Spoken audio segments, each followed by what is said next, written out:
Hello बच्चों, देखिए रसायन विज्ञान कक्षा 12 में आज जो हम चैप्टर पढ़ने वाले हैं उसका नाम है उपसंहरण यौगिक। और देखिए आज जो हम यूनिट पढ़ने वाले हैं उसका नाम उपसंहरण यौगिक है। और उसके अंदर देखिए दो चैप्टर हैं, एक 16 और एक 17।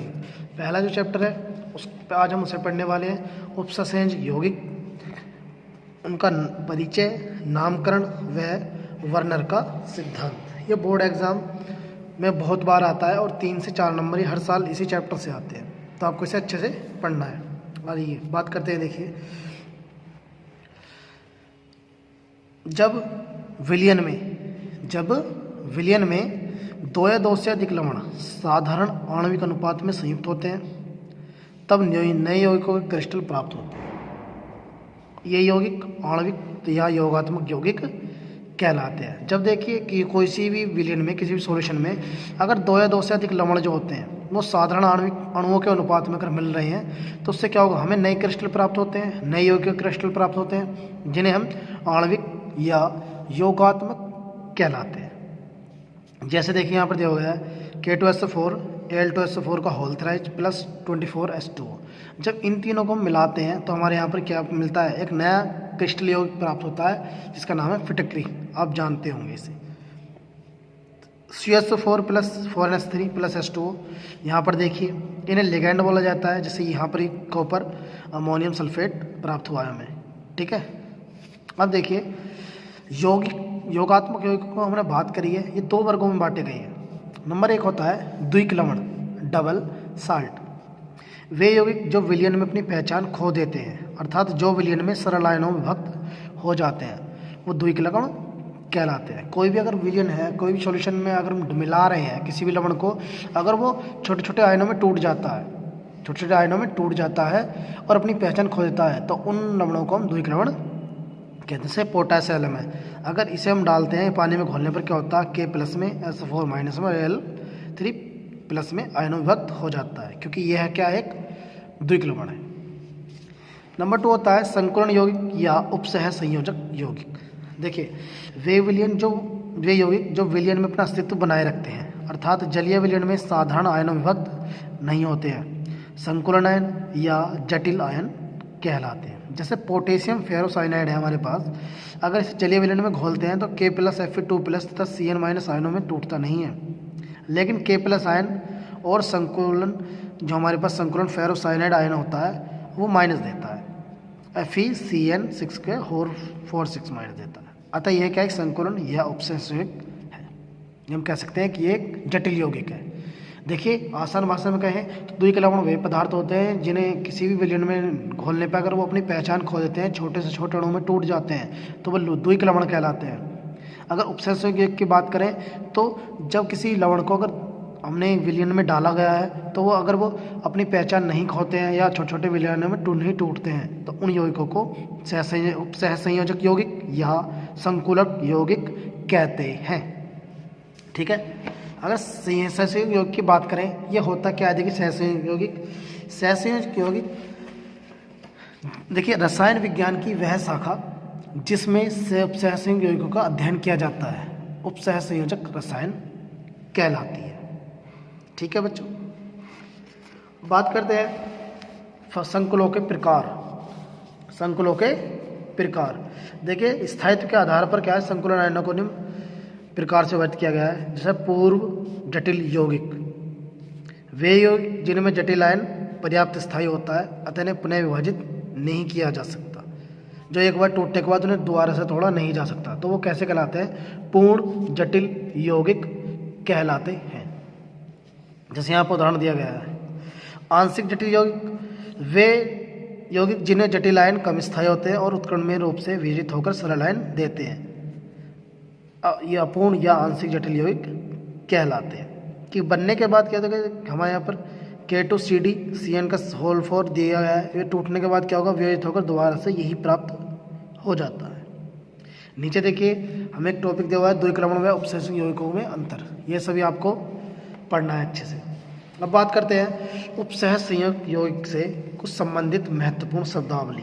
ये कुछ महत्वपूर्ण शब्दावली, महत्वपूर्ण पॉइंट, इंपॉर्टेंट पॉइंट जो हम कह सकते हैं वो जो दिए गए हैं, ये बहुत ज़्यादा इंपॉर्टेंट है, क्योंकि जो हम उपसंहर्षक यौगिकों का नामकरण करने वाले हैं वो इन्हीं से होने वाला है। देखिए, ये एक तरीके से कह सकते हैं जो इसके नियम हैं वो इन्हीं पर आधारित है। जैसे देखिए, उपसंहर्षक यौगिकों के अध्ययन में कुछ विशिष्ट परिभाषाएं प्रयुक्त की जाती हैं जो निम्न प्रकार है। नंबर 1 है केंद्रीय धातु परमाणु अथवा आयन।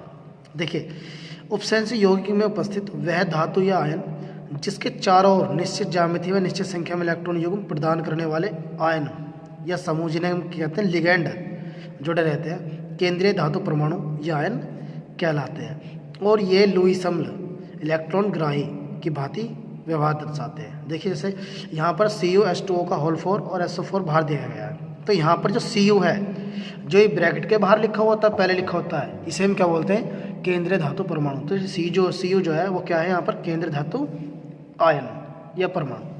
ठीक है बच्चों, आगे बात करते हैं उपसहज संयोजक यौगिक की या उपसहज परिसर।